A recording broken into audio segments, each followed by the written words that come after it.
As usual, I'm early. Muto is fiddling with folders and papers on his... Wait, hi everybody, how's it going? It's Katawa Shoujo. Hi. It's not hard to let people into your life. Let's check it out. Hi everybody. Steve Roll here. Katawa Shoujo. Let's just check it out. Hey, okay, welcome back to Katawa Shoujo. That's weird. Episode 112. Oh my god. 112. I've almost one-sat the entirety of Lily's storyline now. It's insane. I want to get a bunch of stuff recorded so that I don't need to worry about stuff when I'm going back and forth between houses and living in the house without the internet. So I have almost 2 weeks. Actually, as of last episode, I think I've recorded 2 weeks worth of Katawa Shoujo. I think I'm going to see how far I go before I get too tired. As usual, I'm early. Muto is fiddling with folders and papers on his desk as he prepares for the day, while a handful of students mill about, chatting away. While my feelings about Lily haven't dissipated, far from it, her mention of my exam performance did remind me that I have my own life's journey to attend to. After thinking about it, I've realised that I do genuinely want to pursue science in some form as a career, rather than it simply being the path of least resistance. Until now, though, I didn't really have much of an idea of where in the field I wanted to go. Just science. Science. What is science? Bum, bum, bum, bum, bum. Is this science? How about this? Is this science? What, mate? Want to buy a box? This is science. It's just science is a pretty broad category of jobs. Something Lily mentioned earlier focused my thoughts. Something I'd only idly pondered about before. I'd not seriously considered following this specific path. I woke up to Muto's desk, his attention too focused on preparing for the day's lessons to notice my approach. It's the same every day. Good morning. He looks up with an expression of mild surprise. It's quickly replaced by his typical awkward smile. Good morning, Aki. How can I help you? Do you mind if I ask you something? He looks down at his messy pile of books on his desk before putting down the papers in his hand and standing up with some difficulty to properly address me. That's what I'm here for. After all, let's go away. I'm just wondering, what would you say is the motivation behind teaching? He thinks on the question for a few moments before responding, evidently far from having a prepared answer. If you talk to 10 different teachers, I think you'll get 10 different answers to that question. Well, I can only speak for myself. I'd say I'm a team teacher because I'm the symbol this school needs. He sinks into thought again, carefully assessing the way he wishes to present his idea. Think of it this way. When you were a child, and you probably played with sticks and pebbles in moving water, such as the gutter of puddles, right? Yeah, I think a lot of people do that when they're young. Well, it's not just when they're young for some, though it does take on another form. My point is though, that when one is doing that, they're curious about how the water will flow or be changed. Even at a young age, possesses an intense wonderment about how the world works, even in its smallest forms. I still feel a glad sense of wonderment about the universe. Even just reading about new discoveries or classic experiments gives me a renewed sense of awe at how marvelous everything is. Far from the furthest stars to the smallest puddles. I just hope that I can give others even a small piece of that wonderment that I feel. Even if I can't do that, even if it's just for one person, I think I can be as happy as a teacher.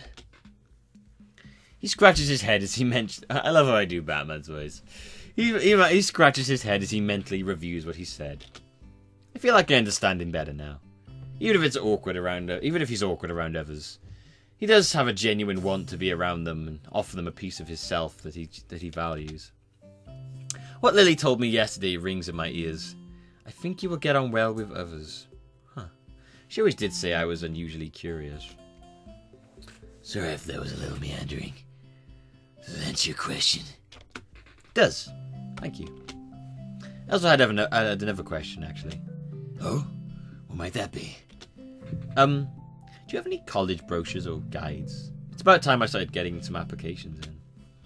He nods and bends down to look inside his desk. As he does so, I notice that he is wearing a remarkably genuine smile. I don't think I've ever really seen him act this natural around others.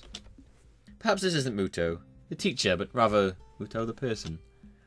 Here. If you need any more, feel free to ask. He hands me about half a dozen brochures and booklets of various colours and sizes, which I take eagerly. Yes, it will be this information which I will use to forge my own future. I think now, after all this time and all these trials, I can finally start to see the big picture of my life ahead of me. My body may be like this, but my mind is still very much able. My body is telling me yes. No, my mind is telling me no. But my body is telling me yeah.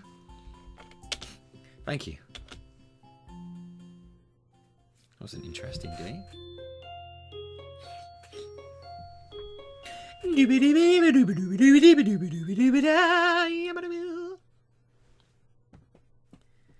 This is strange. That single thought has graced my mind a countless number of times since my life began.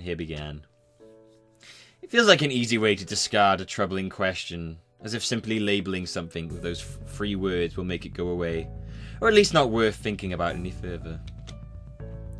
My life before my heart attack feels more blurry every time I try to remember it, and my mind struggles to keep up with all the events suddenly happening around me since.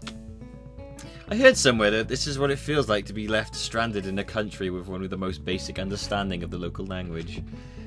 Indeed, when I think about it, that seems a marvellously apt analogy for what's happened to me.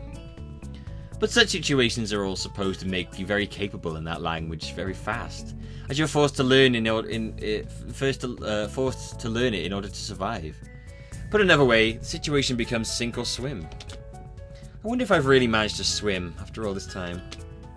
My exams are stressing me out a lot, even though they're finally coming to an end, but I have remained in Muto's favour, and I have some sort of direction for my future now. But I keep using that stupid, meaningless phrase. This is strange. It really is amazing how fast one comes to accept they're being surrounded by people with sometimes incredibly jarring disabilities and conditions. Yeah, like Sleepy Guy. That guy was the best. So much so that I really wonder why I feel so much like a foreigner.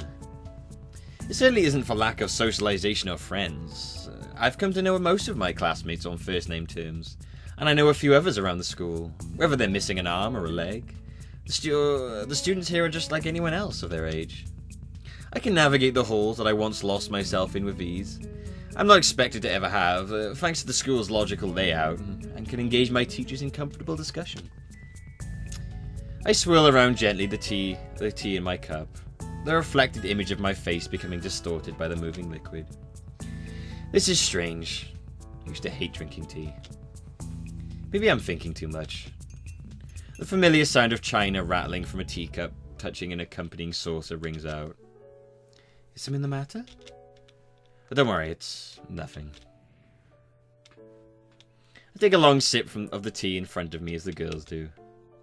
Just whiling away the time in Lily's room, sipping tea with her and Hanako. It feels familiar, almost nostalgic. So how's your work in the newspaper club going, Hanako? I want to know too. It sounds like it would be quite interesting. Hanako's face turns down at the attention placed upon her, though her smile belies the fact that she genuinely likes being the center of interest for the two of us. It's good. I think I'm getting better at it. Naomi and I and a couple of her friends handle most of the jobs, and getting stories and stuff. I just do the computer things, like putting the stories together and getting it printed.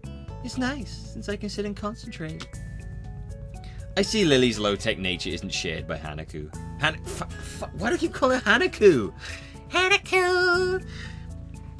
Hanako.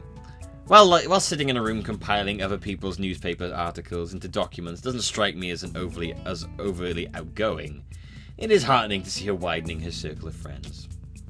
Baby steps, I guess. It's probably a bit much to be expecting her to become a socialite like Lily.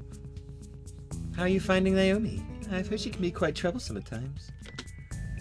And Lily's going into her mothering mode over Hanako.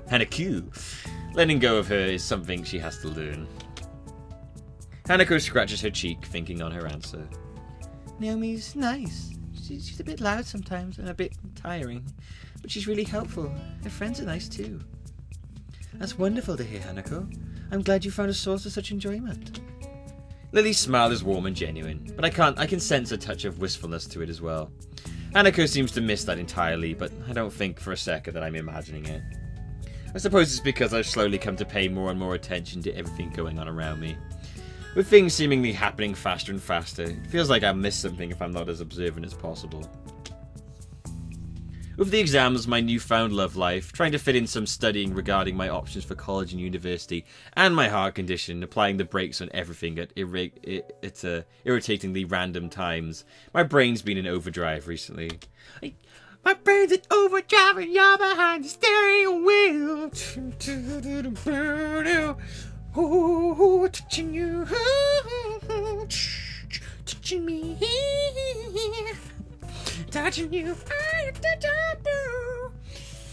Yes, that was necessary. It makes me appreciate, that was really high as well. That whole song is ridiculously high. It makes me appreciate the rare quiet times such as these. I guess this is why Lily came to appreciate her weekly walks to the convenience store and her tea parties with Hanako. Despite her like of being surrounded by others, they gave her a moment of peace in a chaotic and busy life. Thank God the exams are over, eh? The comment draws an earnest chuckle from both of the girls. It seems like everybody's been a lot happier since the exams ended last week. So what are you doing for the summer holidays, Hanako?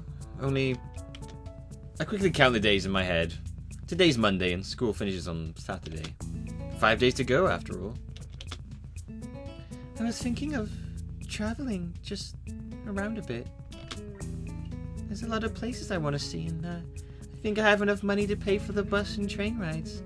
Naomi and one of the other girls in the newspaper club said they might come along too. Well, that's surprisingly outgoing, Jesus. Her looks indicate she's given the matter quite a lot of thought. I'm kind of surprised if she's contemplating something like this. It really seems like she's become intent on striking out on her own. Is there anywhere in particular you're thinking of going? I was thinking that Kyoto sounds nice. I think I'll try to go a few places though. Lily nods in approval, happy with Hanako's plans. Mum agrees. While I cast my eyes to Lily, I refrain from asking her the same question. She's been evasive of her plans for the future for a long time now, but I never seem to get a good time to broach the subject alone with her. Every time it comes up in conversation, it feels like she's either unsure of herself or simply dodging the question. It's troubling. She's going to do something. Be sure to call sometime while you're out and about. I give you my number before, right? Hanako gives a quick nod, a happy smile on her face. It's strange to see how happy people can become when they have a goal to work towards. Yuko seems to brighten whenever her university aspirations are brought up, and now Hanako is just the same. So why do I still feel this uncertainty? And why Lily too? Relationships really can be irritatingly troublesome sometimes. What time is it?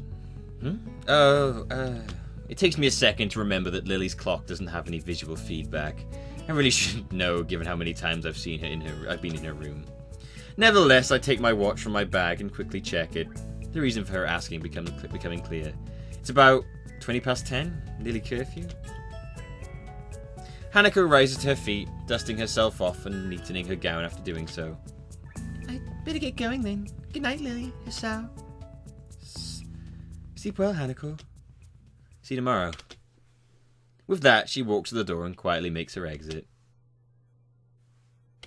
Silence. This seems to be happening more and more between Lily and I. Recently, after a few seconds, I finally find something to talk about. Oh yeah, I talked to Muto on Friday. Finally checked out some guides on colleges and how to apply for it. That's good news. If you're going to be applying for colleges, I assume you have some idea in mind for what you might do in the future? I think I've settled on becoming a science teacher. I'm going to take a while to get through university and everything to be qualified, but I think it'll be worth it. Lily's face brightens considerably about the news. I suppose with her wish to become a teacher, she's delighted I take the same kind of path. So, you've decided on a career of teaching? I think that path suits you most excellently, Hisao. I smile and nod.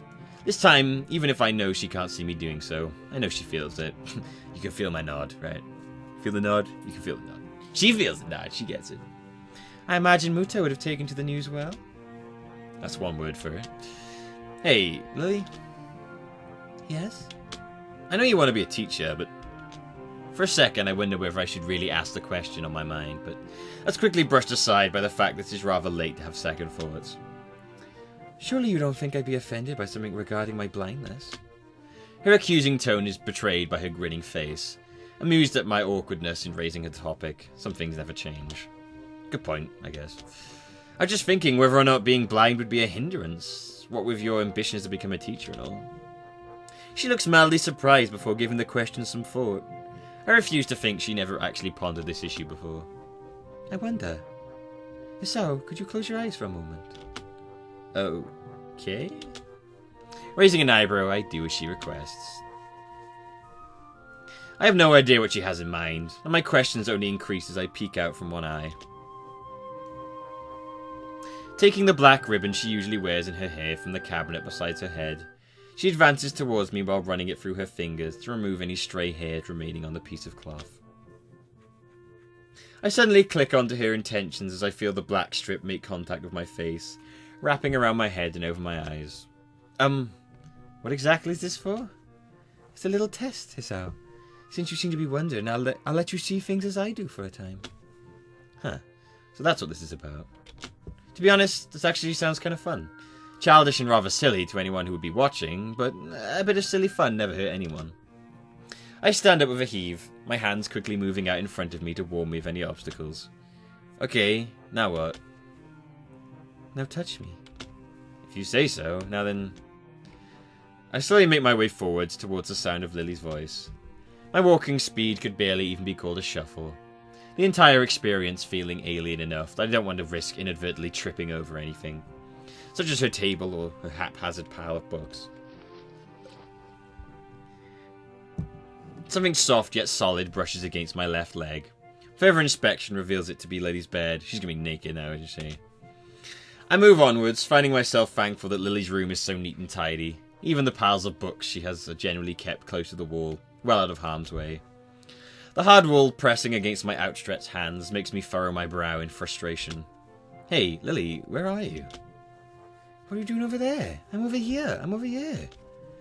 Lily's voice comes from the other side of the room, far from where it was from before, even to my untrained ears. If she's going out of her way to avoid me reaching her, then is this just a game to her? Of course it is. Compared to a life where even the concept of sight is an abstract one, a few minutes in a blindfold and nothing. I guess she's made a point. She's more than capable of navigating her room, and further, I've seen how independent she is even when compared to many of the others in Yamaku. Well, even if this is just a game, I may as well play it wholeheartedly. Marco! Polo! With a pace much quicker than before, I move towards the source of her voice, deftly sidestepping the table in the centre of the room thanks to remembering its position. I've got you now. She gives an impish giggle, one long enough to work out that she's passing just beside me. Ow. I quickly turn around to face a new direct... The table wasn't there before. Ow. I slowly sit up next to the table, raising my blindfold as I rub my aching head. I give an irritated kick to the table that's sitting just in front of where I fell. Utterly pointless, but the thing deserved it. Hisao? Lily's still standing just to my side, obviously unsure of what's befallen me. Sorry, I kind of fell over. You hurt? My head hurts, but I think I'm okay. I think the table moved in order to trip me over. She giggles as she walks over and takes a seat beside me, her hand resting on my own. I suppose that's the end of that then. I think so. But I also think I get the point, though I do wish it hadn't involved such a headache. Lily suddenly looks blank. Point? And I return an extraordinary flat look. That was just for fun? I just thought it might ease you up a little about the subject. You always seem to tiptoe around it after all. In regards to teaching, sight isn't that important. There are plenty of classes taught by entirely blind teachers, and more than enough resources for me to learn the subject. It's as simple as that, really. I slump my shoulders and give a snort of amusement. Yeah, I understand. I guess we'll both just have to work hard to reach our goals then. What is it? With a little hesitation, Lily pushes forward her chin and closes her eyes in an unmistakable gesture. And the kiss thing again. Oh no, the music's back. Oh no. Oh no. No, no, no, no, no, no, no, no, no, no, no, no, no. No. I accept gladly, our lips touching as they do. I suddenly feel her hand snaking up my chest from underneath my shirt. The feeling of her hand against my bare skin is enough to make my heart suddenly accelerate. So she's in that kind of mood again. Well, I'm hardly one to complain. She does genuinely like this, and even with all my medications, my libido is thankfully still intact. There we go again, yay. I lean into the kiss further, holding her hand tightly as I feel it tracing the contours of my chest. Eventually we break off from one another, the room silent but for our breathing. Hey, Hisao? Yeah? I don't suppose you could wear the blindfold again? A tentative suggestion takes me by surprise. I suppose she wants me to introduce me to sex through her eyes as well, or just wants to find out what it'll be like during the act while hampered by the blindfold. Oh, great! Doesn't mean I don't have to cover anything up. That's awesome. With a measure of unease tempered by curiosity, I do as she says and lower the blindfold over my eyes. The world becomes dark once again. I reflexively tense as I feel Lily's hand gently brush the side of my face, entirely unable to anticipate her touch. I really need to get more used to contact like this. Even after the weeks we've been going out, it isn't as natural for me as it is for her. Silence? Hey, Lily? Shh. I obediently follow her instruction and quietly listen. Careful, she's gonna have some fucking chains in a minute and tie you up. I quietly listen, trying to make out anything that's happening around me. Compared to before when I was chasing Lily, the need to carefully navigate the room's obstacles now gone. I can take my time and concentrate much harder on listening. It takes a while, but I can eventually pick up the soft sound of her breathing. This might be the last one for now. In the otherwise dead silent room. In, out, what? Measuring against my own breathing. Oh, we're talking about breathing. I realise it's definitely deeper than normal, especially for her. Another sound makes its way to my ears, one that I can't identify immediately. I don't think I've heard it before, but my heart skips a beat as I realise the source. My hand almost reflexively reaching out towards it. Her face feels softer than usual under my touch. Her hand just barely turning in acknowledgement towards the fingers on her cheek. Hisao? I gulp and take a moment to try and calm down. I need all the concentration I can muster while I'm like this in order to fully take in my surroundings. After a few deep breaths, I think I've managed to collect myself. With a touch so light that it wouldn't disturb a feather, I start to move my hand down her body. And I can feel myself losing focus again, thanks to those thin silken pajamas of hers, resting so perfectly over the curves of her body. If she's like this, then that means she has to be sitting against her bed and facing me. Now, to continue. Alright, this must be her hip? If I just move slowly downwards. Lily's breath catches as my hand comes over hers, tentatively follows her fingers between her legs and losing them as I go underneath her underwear. Oh my. Just the slightest moisture touches my fingertips, but it's enough to easily work out what she's doing. My mind suddenly fills with visions of what she must be like in front of me right now. I'd never imagined her doing this before, and being unable to see her doing the act only enhances the mood. Just gonna take a little peek. No, don't take a peek, I have to cover it. I work the blindfold upwards, brushing off my eyes a couple of hairs that was stuck to the ribbon before. For a period of time, I can only guess at, my mind goes completely blank. All I can do is stare at my newly freed eyes, taking everything in front of them. Okay, full vagina out there. Just as I worked out, Lily sits in front of me. With one hand on the ground to steady herself, and the other's finger lightly brushing between her legs, hidden by the dark blue underwear. It's her hands. That's her hands. She is. Alright, I was like before, I was like, what the fuck is that? Yeah. She's doing herself. Brushing between her legs, hidden by her dark blue underwear. I think it's the most erotic sight I've ever seen. Damn, this shit's erotic as fuck. Once again, I reach out and brush her hair from her face, her chin tilting outwards as she fills her pleasure-wrapped body with another breath of air. Lily looks oddly cute as she smiles at my calling of her name. It always seems like it's at the moments when she's least attentive that she lets her most interesting emotions slip out.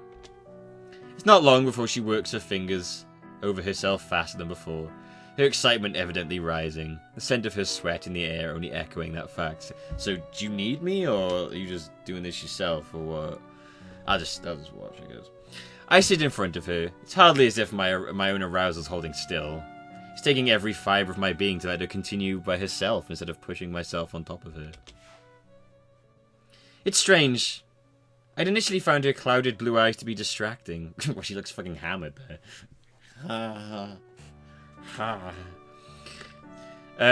Almost disturbing in their lack of focus. That bothers me far less than it used to now. My attention refocuses on her as she lets out a whimper, her breath coming much faster than before, and her hips subtly rocking. No sooner do I realise how close to the edge Lily's become that her breath catches her eyes, clasped shut, as every muscle in her body seems to contract, and she unmistakably reaches her climax. He's like, well, Algie, that was fun. For only a scant few seconds, she tightens, huddled in ecstasy, before her body relaxes, and a long drained sigh comes from her lips. I just have no idea what to say. Silence reigns while I simply watch her, her hair hanging over her face as she sits exhausted. Hisao? When she reaches out to brush my face, my urges take complete control of my body. Without so much as a second thought, I push myself over her frame. It's an unusual feeling, being like this. I feel oddly powerful holding myself above her blank face. As though for the first time since the accident so long ago, I feel physically strong. Lily. I want you, Lily. To my surprise, she smiles weakly before reaching upwards to feel the side of my face. It's an almost cheeky expression, the kind which she usually gives only after getting something out of me. You wanted me to do this? She holds a smile and gives a silent nod. I guess it was an effective way to make me take the initiative for once. And again, to my surprise, she gives the ribbon still around my head a sharp tug downwards. Once again, I'm lost in complete blackness. I told you to keep it on, didn't I? That teasing edge to Lily's voice, punctuated by her breathing. She never seems to lose her ability to take control of a situation. But this one time... Ah, Hisao, what are you... I slide my hands underneath her soft silk and skin, pressing into my hands as I gently raise her body with a measure of a difficulty. Oh my, he's going for that. Well, I wouldn't describe her as heavy. Her height makes her more than a handful to try and lift. It only takes a couple of carefully placed steps to feel the edge of her bed against my legs.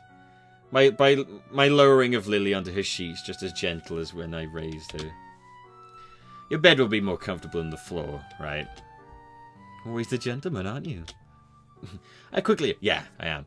I quickly run my hands down Lily's long, shapely legs. Their allure far from diminished without the luxury of sight. And pull off her pyjama shorts and underwear from her ankle. This is now officially just a erotica. I have no idea where those just went. Wait, the fuck did they just go? Well, I guess it doesn't matter. They'll be somewhere around. With a minimum of fuss, I shuffle down my own pyjama trousers and underwear, positioning myself between her legs. Or at least, where I think is between her legs. It's like, hurrah! Oh, shit, I poked in the eye. Ah! I'm sorry, I'm sorry, I didn't realize. Shit, I'm sorry. With one hand on her bed to steady myself, my right moves tentatively downwards. Oops, my first contact with her is my palm clumsily meeting the front of her nose. She giggles a little before turning her head sideways. Taking my cue, I gently cradle her cheek and use my thumb to feel the contours of her face as she does so often with me. It'd be a lot easier if she wasn't moving her face into my hands, but the feeling of her nuzzling into it is nice. I swallow to try and steady myself, to take my other hand from the bed and use it to guide myself into her. Guide myself. Oh, here we go again. As soon as I feel her warmth around me, I quickly realize just how turned on I am. With my sight gone, I'm free to concentrate far more on my other senses, including tactile feeling. The entire experience feels more vivid, more intense than it's been before. I slowly start to move my hips back and forth, my heart beating wildly in excitement. I feel... He's gonna fucking have a heart attack or something, isn't he? Oh, Jesus. I feel Lily's eyes clenching shut, the movement of her cheek under my thumb, reminding me of the gentle hold I have on the side of her face. It's hard to stop myself from being completely overwhelmed. It's hard to think that this is what sex is usually like for her, experienced through every sense but the one I hold dearest.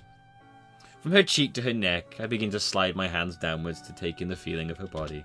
You hold out, man. Don't end too quickly. The contours of her collarbone, the light dew resting on her skin. My sense of smell is stimulated by the scent of her sweat, and mine hanging in the air. Even the ambient smell, noticeably different from that of my own room, adds to the feeling. When I move my hand to her supple breasts, her modest breasts, her soft mewling fills my ears, along with the sound of our act. That's the sound of the act. A sexy sound. Sounds like you're punching a slime ball. The skin, oh, Jesus. The skin under my hand moves back and forth with each thrust, and my grip on it tightening of my lust for the near-naked body of Lily before me grows.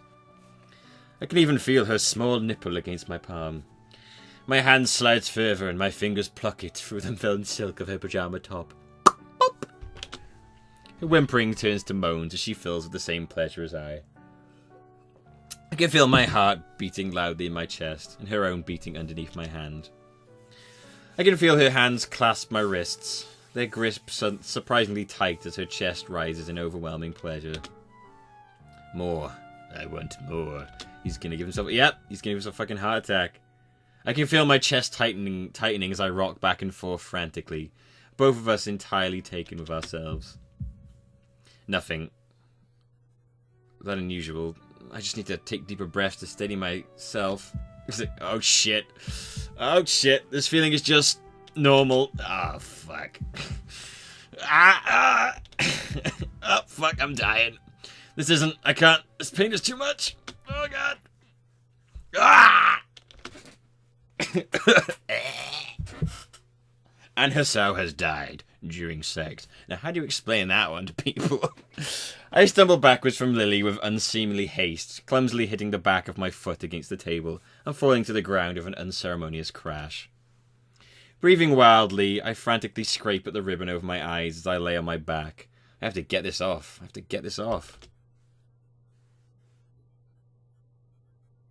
For a moment, everything goes blank, as the rush of newfound light assaults my eyes, my breathing slows from the brink of hyperventilation. Seconds pass, and I carefully measure out the rhythm of my heartbeats with every ounce of concentration I can muster. My heart is normal. It's back to normal. Well, that put a bit of dampening on the mood, didn't it? Damn. Did he even finish? My body feels utterly bizarre as I lay dazed on the floor looking at the ceiling. The adrenaline from before is still pouring through my veins, but my mind is completely exhausted. I prop myself up as I hear Lily getting off the bed and coming towards me. Hisao, are you okay? Hisao? I'm fine, Lily. Fine. She gives a sigh of relief, her worried expression collapsing. Her face afterwards is the very last I'd ever wanted to see from her. It's a face I detested when I first saw my parents in the hospital all those months ago. Pity. Lily pities me. I just close my eyes and turn away. Powerless. I feel like throwing up. I can hear the sound of Lily moving away and quickly attending to herself, the ruffling of her clothes being pulled back on after a moment of searching, just barely audible. Sorry. She slowly shakes her head as she finishes buttoning up her top. Man, Hisao. Damn. That sucks. Her kind smile looks so fragile, so delicate, that it makes my heart sink. Approaching carefully, she feels out the edge of the lower table before taking a seat next to me, putting her arms around my chest. I'm sorry, Hisao. I shouldn't have pushed my desires onto you. It's like, no, honestly, it's fine. You push your desires on me all you want. I just got a little carried away, so. You don't need to apologize. I'd normally be fine. You've seen that much before. I guess I shouldn't have tried to push myself so far. My eyelids feel heavy. Calmly sitting next to her like this is probably letting the adrenaline work itself out of my system and letting my mind relax. So, that's why you never took the lead? Yeah, I guess it's a good thing you like to, huh? The joke seems to lighten her expression a little, a fact which helps me feel less unease about my unreliable self. Lily's head comes to rest on my shoulder as I struggle to keep my eyes open, with her more difficult after each blink. I feel completely drained. It's okay, Hisao. It's all okay. No sooner does she say this than a small, quiet tune escapes her lips. Entirely too tired to think, all I can do is listen to her soft humming. It's a soft, almost melancholic tune. It sounds familiar, but the more I try to remember its origin, the less I seem to be able to concentrate. The feeling and scent of her head gently resting on my shoulder and her warm body against my side are soothing. The soft humming of her voice, too, relaxes my mind as much as her warmth relaxes my muscles. This singular quiet moment, after all this fracas, it makes me realize just how exhausted I've become. I can feel my eyelids slowly becoming heavier and heavier. Even with the chaos of before, I wish this moment would last forever. Lily and I together, sharing a single solitary occasion together, just as we used to. But, if that's the case, why does she feel further away than she's ever felt before?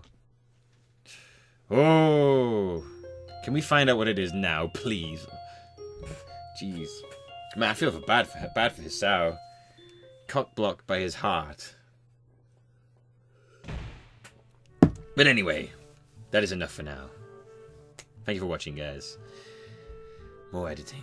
Oh god, I have so much videos to edit right now. It's insane. Oh my god. Anyway, thanks for watching, guys. I have been Millbee. This has been Katawa Shoujo. And I will see you next time. Goodbye.